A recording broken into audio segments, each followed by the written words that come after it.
We are more popular than ever. We need to have Hank on every single episode. Look at this live studio audience. Hey, Hank. Hey, Nat. Hey, what's going on? And Nat, nice to meet you officially. Yes, nice to finally meet you face to face.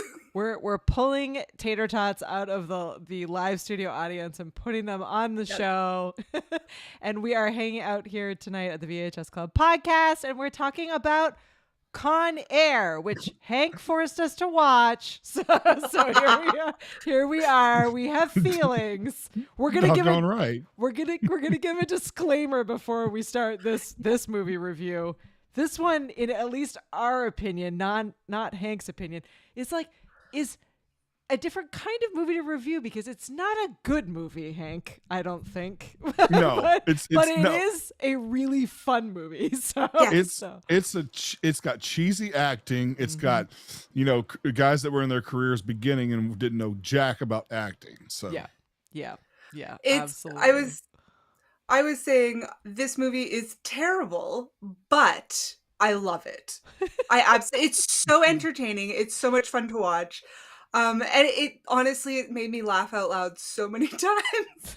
Yes. Absolutely adore this movie. Well, we're going to do something a little bit different this week than we normally do. Usually I force Natalie to give a synopsis of this movie. But because Hank is here and it's one of his favorite movies, we're going to force Hank to give a synopsis of this movie mostly for Val, who's hanging out in the live studio audience because Val has not seen any of these 80s or 90s or early 2000 movies. So shout out to Val. This synopsis is for you and anyone else watching who has not yet seen Con Air. I had to look up in the dictionary synopsis. What does that mean to you? Oh, interesting question, Hank. Bringing the fire. Brief summary of the film. Okay. That may not be what a synopsis actually is, but that's what it means. That's what it said in the dictionary, except for about movies. Nice. Not about movies. Okay, great. Okay. Yeah, you can have a synopsis about many art forms, right? Yeah. Thanks. As far as my synopsis is that I will say this. Yes, we know the acting is terrible. The storyline is quasi interesting, but one of the things that makes it more the reason why I like it so much, number one, is the cool catchphrases in the movie. Cool catchphrases. The actors in the movie are all kind of not even in their prime yet. Maybe a couple of them are, but then you look like, here we are, 25 years later, 26 years later, and a lot of those guys are major in. Like Dave Chappelle was in it, and he's considered the greatest comedian of all time to some people. Yep. And he's only like 23 years old in the movie, so that was a plus right there. Yeah. Then of course, Ving Rhames. Mm-hmm. Ving Rhames. Ving Rhames hasn't been in movies in a while, but he had a great prime career in the 2000s. And then you've got John Cusack when he was young. I mean, all these guys. I mean, it's an all-star cast. Yeah. I know it's one of those movies that when you're rewatching it, you're like, oh, I forgot this guy was in it. Oh, I forgot this guy was in it. Yeah. I mean, Danny Trejo's in it. I mean, oh gosh, who else is in it? I mean, we could name actors all day, but the irony is my favorite character in the whole movie is Baby O, and I have no idea who played him. Here, we'll have Nat Google it while we're talking about this. Pulling up the cast list now. Are you the Jamie of the VHS podcast? Yeah, exactly. You have to look up the entire thing. Well, I have to take back this statement because Val said that she has actually seen this one. So we've found a movie that Val has seen. And if you're like, wait a second, who's Val? It means that you're not hanging out with us in our live studio audience. So you should be here most Thursday nights at 9 p.m. Eastern on YouTube so that you can be part of the show. It's much more fun to be part of the show than to just be listening. But we appreciate you listening nonetheless. Well, this one is epic because of how ridiculous it is. And so I want to talk about the storyline from the get-go because... I have a lot of questions. So for those of you who have not seen it or have not seen it in a while, Nicolas Cage, who is preposterous. Apologies to Nicolas Cage fans, but he's like the most ridiculous person ever. Lovable, but ridiculous. Where? Yeah. Totally crazy. And so he plays a retired, and now I'm not going to remember the right. Is Army he a Ranger. Okay, I was going to say, I thought it was Yes. a ranger. So he's a retired ranger, and he's like very macho, and he's got this smoking hot, beautiful wife, played by Monica Potter, and he ends up in like this, like fairly chivalrous fight that he she tells him not to fight with these guys, and they keep like pushing him, and they're like waiting for him and his wife outside this bar, and so they get in this huge fight. And he is he's a former ranger, and he gets in this fight, and he ends up in like what I think is self-defense, killing someone. Arguably self-defense. Self-defense, killing someone. Yes, and of course. Because he was a ranger, and because he just like refuses to like back down because he's Nicolas Cage, he ends up going to jail for what feels like a preposterous amount of time for someone that was literally defending himself and his wife against people attacking him. And so I've been now very obsessed with watching these movies on Amazon so that I can go through the facts as the movie is playing. And one of the facts that I thought was interesting, because I felt vindicated in it, was that it said that an army ranger or like any kind of military professional, even though they themselves are like a weapon, like they, their bodies are a weapon that's been trained, they do not get higher levels of punishment. Like it would still have been self-defense, and he would have been fine, like in the grand scheme of things. I cannot actually in reality picture the American army investing that much money into training a ranger and then just letting him go to jail for 15 years or whatever it was for involuntary manslaughter, which could have been argued by a good self-defense attorney as self-defense. Yeah. I'm like, wild. Yeah. How do you register your hands as lethal weapons? I mean, come on. I mean, that apparently that was like not a thing. Like in the you can do that, I guess, but it's not like you still play by the rules of the law, right, even if you're stronger than okay. people. I'm pretty okay. Katie's seen me in person. My hands are probably bigger than Nicolas Cage. Do I have to register mine as lethal weapons? Come on now. So short answer is I don't think that he should have even gone to jail. There should have been a movie with him in it, but so he's being released, him and his cellmate, and they're in like low security prison because they didn't have very serious offenses, because his was involuntary manslaughter, and they decide to, like, whoever the powers that be decide to get them a ride home on this plane that is flying the most high-risk criminals in America and Nicolas in a prison transfer. Yeah. And then these like a few like super low-risk people that are actually free men at this point. Yes. On this So plane innocent. with like the worst serial killers. One's got diabetes. And one has diabetes because sure.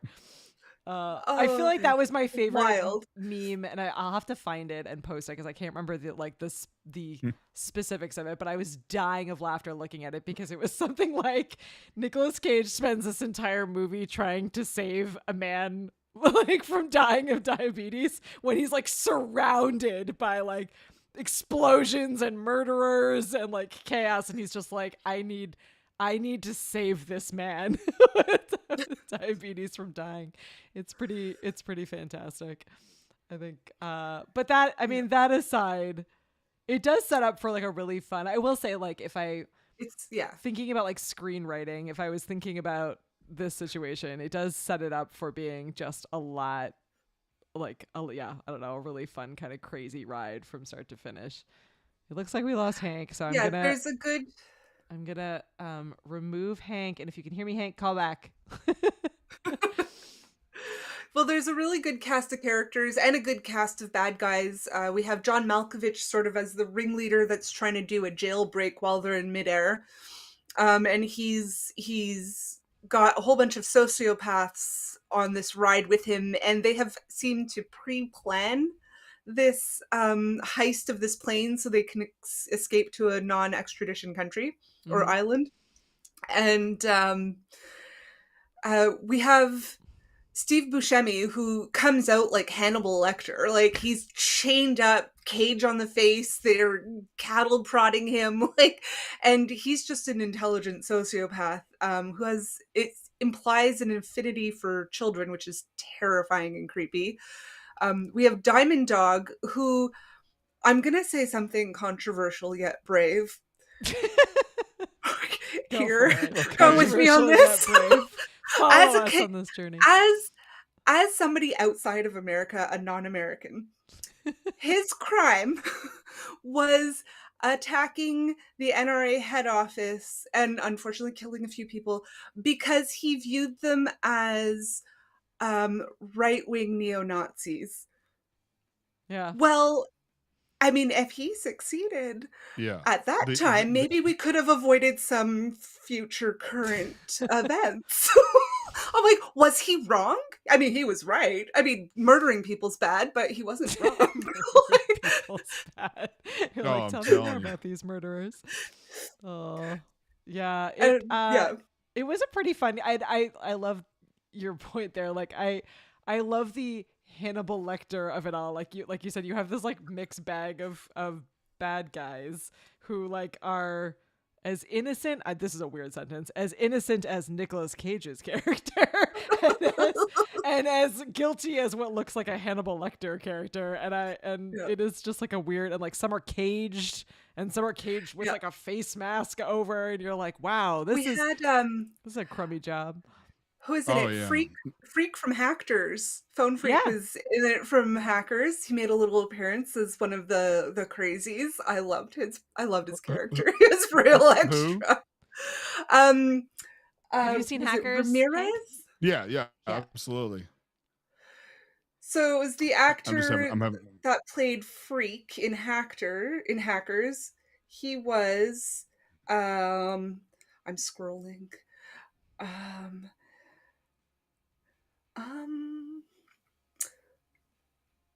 Okay, that's not working for me. Renoli Santiago is the actor, and he played the Ramon. He was the one. He was the one that was in like the dress, like in the dress, dancing and being crazy. I forget what music was playing in the background. Sweet Home Alabama. Oh, that was it. Yeah, right. Because of the irony of it. Can we talk about my favorite line from Steve Buscemi in this movie? And probably my favorite line from this movie. He's like, how interesting is it that all these men are dancing on a plane to a song that was made popular by a band that died in a plane crash? Fun fact, though, the whole band did not die in that plane crash. It was just... a lot of them died in the plane crash, but not all of them. So, that's from DJ Strick's Into the Woods. So you know, they're Alabama. That's where he's from. So there you go. Would know. So Hank, what did you think? So you live in the South, and you have like the fantastic actual Southern accent, and Nicolas Cage, like. Why though? Like, why did he, like, that was bad to you too, right? Like, that's not just me as an outsider. Like, that felt like a bad accent. Okay. Maybe I don't think I have like an accent. I think I have regionalism. There's a difference. Okay. I don't sound like this, True. Come on, baby. Oh, No, you don't. Like, I'm not Matthew McConaughey. All right. Sounds like you could be. So it's more regionalism. It's kind of like, I'm sorry. It's just so the audience knows Matthew McConaughey gives me the creeps for no other reason than just like some fight or flight thing triggers every time I see him. And when he says, all right, I'm like, nope, gonna die. I don't know why. Hey, that's what I like about these high school girls. I get older, they stay the same age. That's it. Yes, they do. That's it. That's the one. That's the creepy. Yeah. God. That is the creepiest thing I've ever heard in my life. Yeah. He just gives me the creeps. No offense to Matthew McConaughey. I've never met him. I'm sure he's lovely.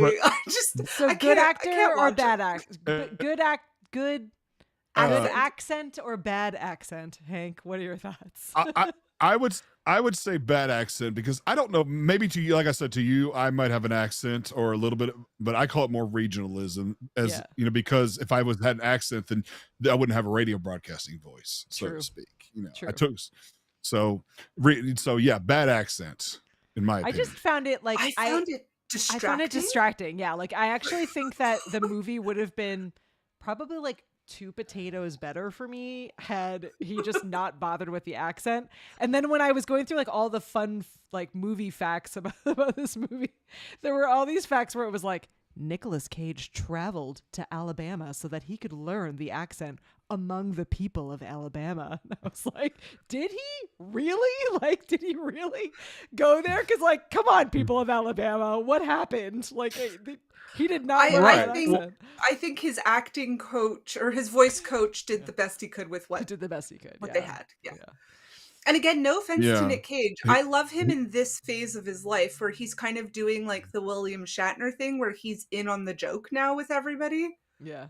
You know, he knows he's not great. He knows he's absurd. So he plays up those really bad things that we all love about him. Because let's be honest, we all love him. He's Nick Cage. He's hard not to like, really. I don't Yes.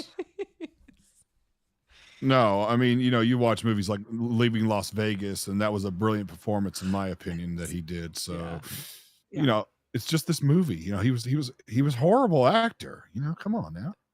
Yeah. I found Steve Buscemi kind of outacted everybody in this movie to the point where it was rude to the rest of the cast. Yeah. Like, he was so good and terrifying in this. And then the movie ends with his character is the only one that escaped, but he's like the Lecter level of dangerous. I'm like, oh my God, that's a horrible ending. Oh yeah. So terrifying. I'm laughing at the at Doc reminding us, which we know that what, Nicolas Cage if he didn't creep me out so much, he'd probably be my favorite character in the movie next to Baby O. Yeah, absolutely. Buscemi is pretty fantastic in this. And I kind of wish, I feel like they really only, I mean, they didn't have time, I guess, to go into detail, but they really only very briefly even touch on his character. Like, you know, he must have done something really bad, and you know it involves children in some way, because he has got this like moment where he's with this like little girl who like, why is there a little girl at an airport? The only other human in a desert. Yeah, the only other human in a desert is where's this girl's parents? Why is she in the desert? Yeah, it was probably that grandpa that was hiding under the plane that runs that airstrip. To be fair, I guess. Yeah, there you go. I was like, where did this child come from, and why is she just like sitting in this creepy airplane graveyard? And like, when they start singing that little song, oh no. Oh, yeah. Hank, have we lost you again? He's got the whole world. Oh no, creepy. Absolutely. So Hank, what was your favorite part about this movie? My favorite part was definitely when they were getting boarded on the plane and you heard all the information about them, you know, and while they're doing it, you know, he's saying things like what he's telling them about the mobster that he wants to talk to. He's like, and he can be quite garrulous in the company of thieves. What does garrulous mean? Loquacious. That would be chatty. What's with dictionary boy here? That's a good part.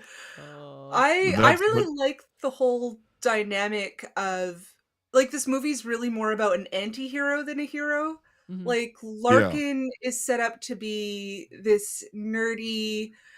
It's like he's well respected just within his own office, but not by anybody else. Like Malloy is just going out of his way to be like, Larkin's an idiot. He's a nerd. Nerds aren't cool. He's got it all wrong. Forget being intelligent. Just shoot everything up, you know? And it's like you have like the macho guy Malloy, who I found was very sort of hopefully exaggerated character, very much the portrayal of toxic masculinity, you know? I'm like, Malloy, put down the Yeah. roids. Like, you got Yes. a couple of screws loose at this point. But they set it up so that Larkin is like this unlikely hero who teams up with a convict, who's also an unlikely hero, even though he has a heroic past of being an army ranger. So I find the whole Oh, anti-hero concept fun. yeah, absolutely. No, it was really, I mean, I don't know if I would have described an anti-hero until you just said that, but I just think, quite frankly, you know, with Cage, you know, we all have, you know, this hero aspect about us, but I feel like it was bad acting that he kind of took it to the level of that he did. Like, who would do all that? I would have left dude on the plane and saw my daughter and wife immediately. That's just me, though. I know. He's so desperate to see it, like his daughter, who he's never ever gotten to meet, and he was like he took this like punishment, you know, like a man, and like went to prison, and now he's finally free and gets to like check off all these boxes, and then he stays on to like help his diabetic friend, who then ends up getting shot, and you're like, this is absolutely preposterous. I'm with you, Hank. I feel like it's a weird moment. Like, you're like, you know you're about to become a father, but you opt to go to jail anyway, which is already a weird decision. Yeah. And then you like are like obsessed with your family throughout jail, which makes sense to me. And there's like, that's getting him through the entire thing. But then, you're willing to give that up for someone you met while you were in jail. It's a very weird, I don't know. Yeah, I'm like, that was a bad decision. I'm like, let's be honest, especially in today's society, we'd be like, fuck all of you. Like, I'm out. I'm out. Yeah, it's a weird move. Well, there you Taking the go. bus. I guess it's his dedication to the exactly. Rangers. Like, I don't know, it's weird. Well, it was the honorable thing to do. Just, you know, being way too. Yeah, which, since Nat cursed, I'm gonna say that's complete bullshit. I'm loving this comment in from Paul. Paul says this movie proved that Corvettes don't fly well. Corvettes do not fly well at all. And this is an epic movie fact. So this movie was released on Val's birthday. This is incredible, Val. You must be June then. Interesting. I did read that, unless my fact is wrong, but I did read that this movie and Face Off, which is my favorite Nicolas Cage movie, were released in the same month because Nicolas Cage is a lunatic and recorded both of them like literally on top of each other. He was just like one to the next one. And so they ended up both getting released within the same, like literally the same month, which is just nuts to me. Corvette is referencing, if you haven't seen the movie, when the plane crash lands at this sort of desert strip, this sort of independent airstrip, and Nicolas Cage kind of tries to tie the plane to this huge hunk of cement, and it has a big hook on it. And when the cement breaks as the plane is taking off, it goes flying on this tethered rope, and it goes into a garage and hooks onto Agent Malloy, the DEA agent's Corvette, and picks it up. So it's fluttering around behind the plane for a little bit before it goes crashing off. Which it was pretty funny. Oh yeah. Yeah, it's absolutely amazing. I did love a couple of, so I have spent my entire life in the same home as someone who always knows everything about airplanes, and then I got married to someone that knows a lot about airplanes. And so what my fun fact this time around from my wonderful husband was there's a scene in this movie where Malloy is chasing down this giant ass like Con Air airplane filled with prisoners, and Malloy and his crew are in helicopters. And Dane just like pauses the movie and looks at me and is like, no, no, these helicopters would never, ever are not physically possible to catch up with this airplane. Like they can never go as fast to these people who already have a head start, but even without a head start would still never be able to catch this airplane. And it was like things like this where I was like, really, like that's the fact that gets you, because the rest of it is kind of like crazy enough for me. But that was the one that did it for him. He was like, no, this is not possible. Man, I need to stay a weekend in your household. Jesus, I thought the car could catch up with the plane. I really did. I mean, it was a Corvette. I mean, he didn't even mention the car, Hank. He was only going on about the helicopters. So maybe the car could have caught it, but the helicopters apparently could not. The helicopters were not going to catch up with him no matter what happened. Yet they somehow did sort of, I guess, catch the plane at the end because it had stopped. But yeah, look, this movie is full of bull all the way around. I mean, it's more funny than anything. Like when they're explaining the directions. Or, all right, so you're here. What's that? That's a rock. Yeah. Do you know what's absolutely hilarious about this is that so this is for those of you who are in this mindset, you might have been watching this movie looking back and saying this is a Michael Bay movie because it really feels like a Michael Bay movie. Lots of explosions. Yeah. It's not a Michael Bay movie, and to make it even more fun, the director who directed this film, the only claim to fame that this person had before doing Con Air was that he directed Rick Astley's Never Gonna Give You Up music video. That's it. Such a good music video. I love that song. And then they were like, let's give you Con Air. And he was like, all right, I'm in. Well, he did a good job. I'm like, imagine all of these actors who are about to be somebody or like they've cemented enough of a space to grow. Yeah. I mean, Nick Cage is a Coppola, for God's sakes. Like he's been acting for a long time, and not like his career would have been successful no matter what. So, but if you look at they get this script and they're like, yeah, that's great. Really? No, none of them thought that this was a good movie. They're just like, this can make money. That's it. Yeah. No. Oh, of course. I mean, by the time they had gotten to the bunny, I was like, okay, this is. Why couldn't you put the bunny back in the box?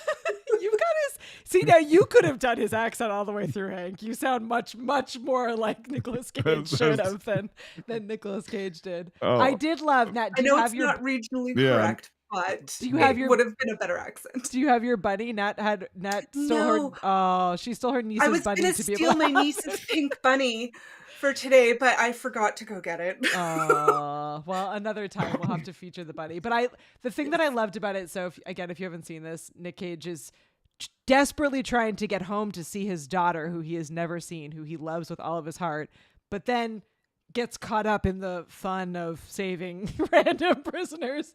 And he's got this bunny that he's bought for her. It's in like a box of like prisoner stuff for almost the whole movie. He bought it at his commissary. Yeah. Which, like, also, why were they selling a pink bunny at the prison commissary? For the sad Is that normal? For the sad children who go to visit their parents in jail, I guess. I don't know.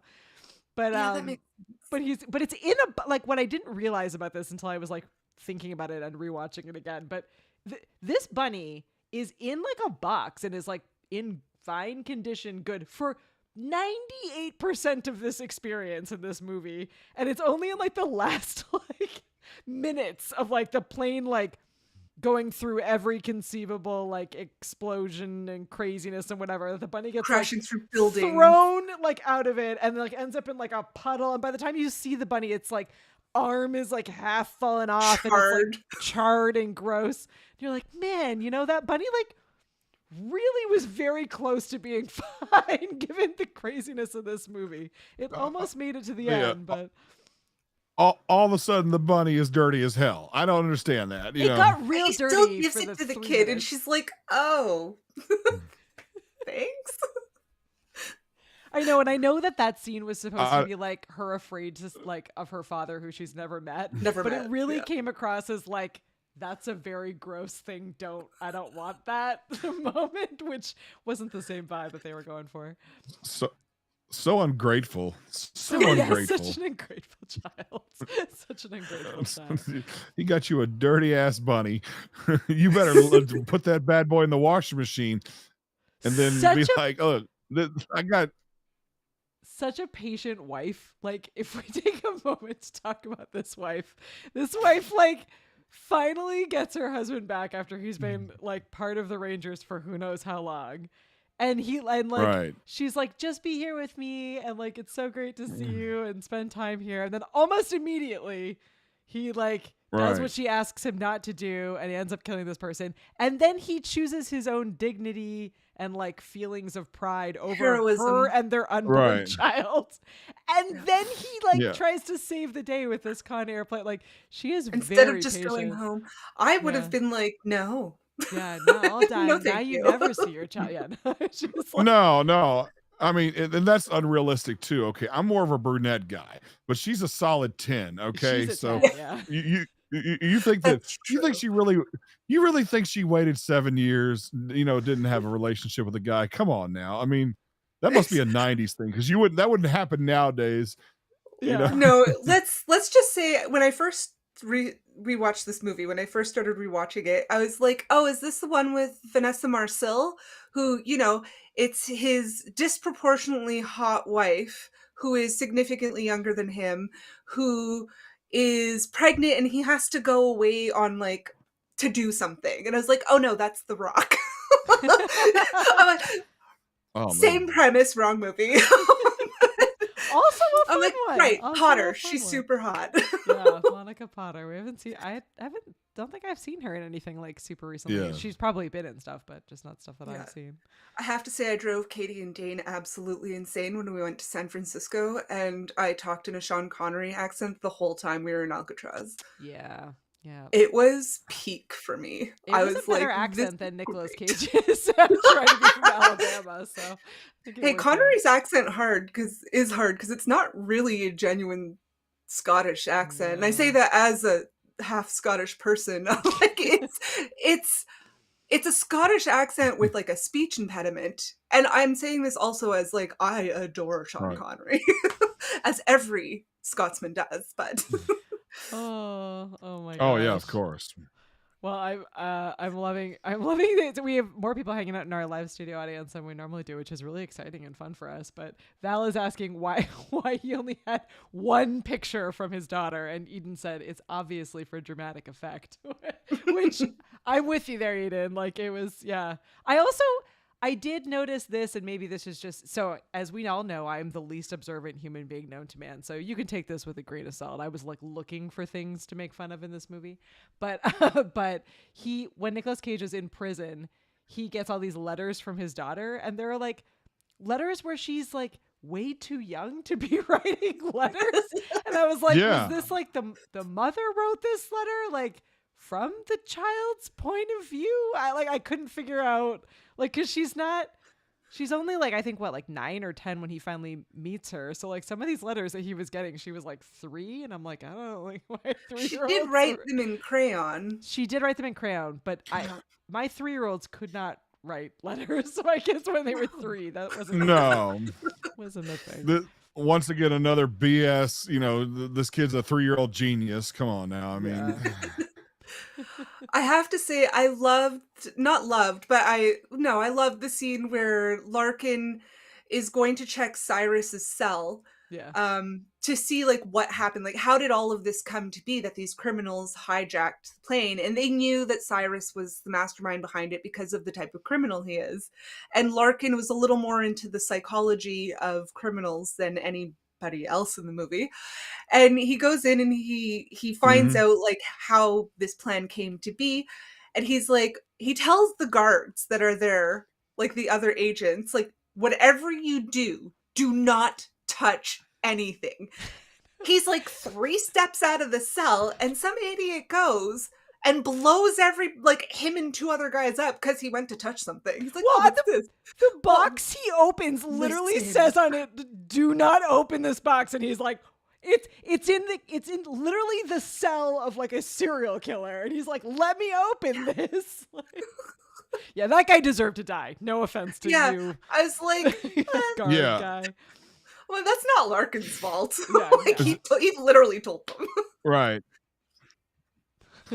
No, and you know, I mean, was this after? This was after that they discovered that they took out the plane, right? Yeah. Yes. So Yeah, they were looking you know, for clues. so he was of doing what was going on. Yeah. right. Yeah. Oh, absolutely. You know, we didn't talk about when they took over the plane and stuff like that either. And Yes. first of all, you know, when they took over the do you want to talk about that real quick? Yeah, or- go for it. Yes, Yeah, we dive do. in. Okay. What trips me out about them taking over the plane, first of all, okay, so Dave Chappelle had this bag in his throat that was clearly in his stomach. And apparently, what was it, dental floss that was tied to his tooth? Yeah. And then he had to pull it out with this flammable substance, which I'm calling BS on that again, because that's not enough to light a whole Indian person, or excuse me, Native American person on fire. Yeah. Seriously. Indigenous. And then all of a sudden, and then this match just happens to be dry enough to strike without using a box. Yeah. Even though it was in his stomach acid. 'Cause Yeah, it would've really, his survived. stomach Have you ever acid would have like melted all of that. Yeah, Yeah. exactly. Just from Yeah. the length of the cord. It's not like it was like exactly. in his esophagus. You know, like it was down. Yeah, that was pretty. No. That was pretty epic. No, and of course, and obviously he ate a doo-doo sandwich because, you know, the guard didn't want to check his mouth out. Yeah. Yeah. Yep. Yeah. The guards on this plane and- were like really like given the level of crazy people on this plane. I feel like the guards really should have done a better job of like they were like it's fine to have a gun on the plane, even though Larkin tells them it's like a horrible, terrible, please do not do Well, he this said idea. the undercover agent was a bad idea. They really should have listened. Yeah, exactly. And then it was like And then the guy Well, panics. yeah. Like, you're an undercover Well- agent. You're trained not to panic that much. Like, Yeah, seriously. really screwed up. but what trips me out is that he says, well, all we have is an arsenal in the belly, and we have a gun in the glove box. Other than that, there are no guns. I'm like, dude, that's a lot of fucking guns. Yeah, that's a lot of guns. Also, That's too many why guns. were there guns? Why was there an arsenal on a plane with America's worst convicts of all time? Like, I know they didn't know Because it made about the it, movie but more- like, It made the movie more fun. It did make the movie more It did. fun. I do love, and this is like a terrible. They're all kind of terrible scenes in how amazing they are. But I loved the scene where Nicolas Cage is down in like the belly of the airplane, and there's a guy that's like caught in the wheel of the plane, yeah. and they're having and Nicolas Cage is having this conversation, and he's about to be like found out. There's like multiple times where he's about to be found out as like not actually a really bad guy, like now a free person, and he can, you know, he kills the other guy that's about to find out who he is, and then he like uses a Sharpie and writes on the dead guy in the wheel's shirt a note to Larkin, and then just throws the body out.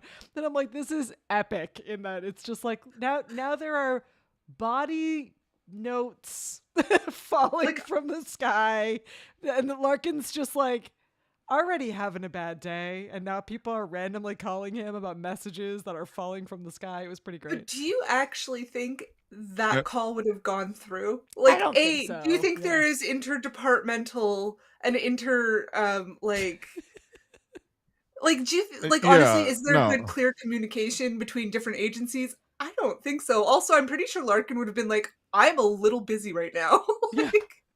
Right. And of course, they're out west, and the body gets thrown off the building, and this couple that have southern accents are like, you see that, honey? Every time I wax my car, booger shit on the hook. That was cute. Sound like foghorn leghorn. I say there. I got this bird shit on my window, honey. I'm telling you. I love it. I have to say about Malloy's Corvette. So he's played by Colmini, who Great name. Still one of my favorite well, names. he's very Irish. No, I know, it's just great. Because he's Irish. Yeah. But he was famously on Star Trek: The Trek. Next Generation. So when I quickly saw like a flash of his license plate, I was like, does that say Kirk? Is that like a Star Trek reference? And I was like, oh, that's so cool. And then I actually looked closer at it, and it actually says ass kicker. It says ass kicker with Z's or Z's for Nat. Zeds. But his I- keys that he gives over have a Star Trek key. Yeah. What's the word? Keychain. Wow, chain. Thank you, keychain. I'm like fob. That's not what I mean. Keychain. Times have changed. But yeah, his license plate says ass kicker, which is fantastic. Yeah, but my brain immediately went, I'm like, Kirk? Which, to answer an audience question from earlier, we weren't dissing Shatner. I wasn't. I love Shatner. He's a Montrealer. He used to do Shakespeare in the Park. He went to McGill University. We are obsessed with him in Canada. He is a national treasure. I did most of my classes at McGill in the Shatner building. Yeah. So I'm well aware. Oh, really? Yeah, absolutely. Yeah. He's a treasure. He's an absolute treasure. Well, we are nearing the end of our time, and Hank, we need to know, like, specifically what makes this one of your favorite movies. You've answered like a little bit, but I made you choose a couple of favorite movies so we can figure out what episode to bring you on. What makes this one so fun for you?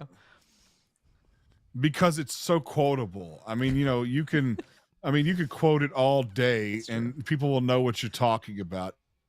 Even like the little things, like when he talks to the guard, excuse me, stewardess, what's the in-flight movie today? Well, I think you're going to really like it, Cyrus. It's the movie is called I'll Never Make Love to a Woman on the Beach Ever Again, followed by the short film, No More Steak for Me. So it's real quotable. It is quotable. Another great quote was when they're like packing all of these convicts onto the plane. They're like, oh, look, it's an all-star flight. And I'm like, and an all-star cast, guys. That was cute. I saw what you did there. Yeah. I know it. I used to be able to quote the whole phrase that Guard Falzon used to do, the whole part where he talks about if you fart and it goes inside my nostrils and offends my delicate nasal senses, your testicles will become my property. So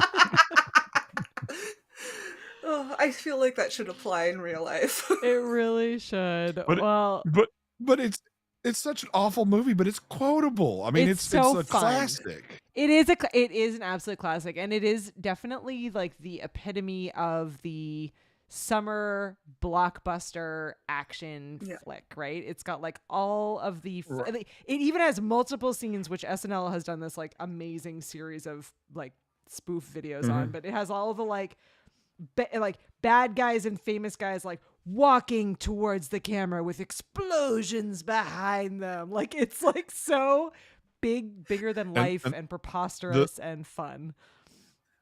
The dramatic screeching guitar when something serious is happening, Yeah. Stereotypical 90s movie. It is a stereotypical 90s movie. Well, go ahead, Hank.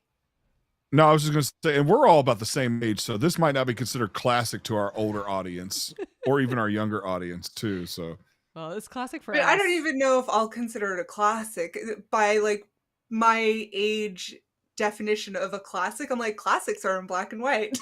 I'm like, but this actually is a classic. It's a blockbuster. I will call this a blockbuster. This is a like timeless, it's a cult 90s cult classic blockbuster. Yeah, for sure. Well, we normally, if you're new to this show, we normally do our rating system by the amount of Christian taters or spuds or potatoes that we see appropriate. And we've shared the backstory in previous episodes. So if you're like, what the heck, you're gonna have to watch some of our older episodes to get the backstory on it. But this one, we really felt like we needed something bigger and crazier and more special. So we haven't told Hank yet what we've rated it. So we'll have to go through. So live studio audience, let us know how many potatoes or explosions or whatever else you want to rate it in. What did you think of this one if you watched it or rewatched it recently with us? And Val this time can actually contribute because she's seen this whole one. Yes. Paul, we made Paul rewatch it. We have the whole gang hanging out and rewatching it. But all right, Nat. So what would you give this one?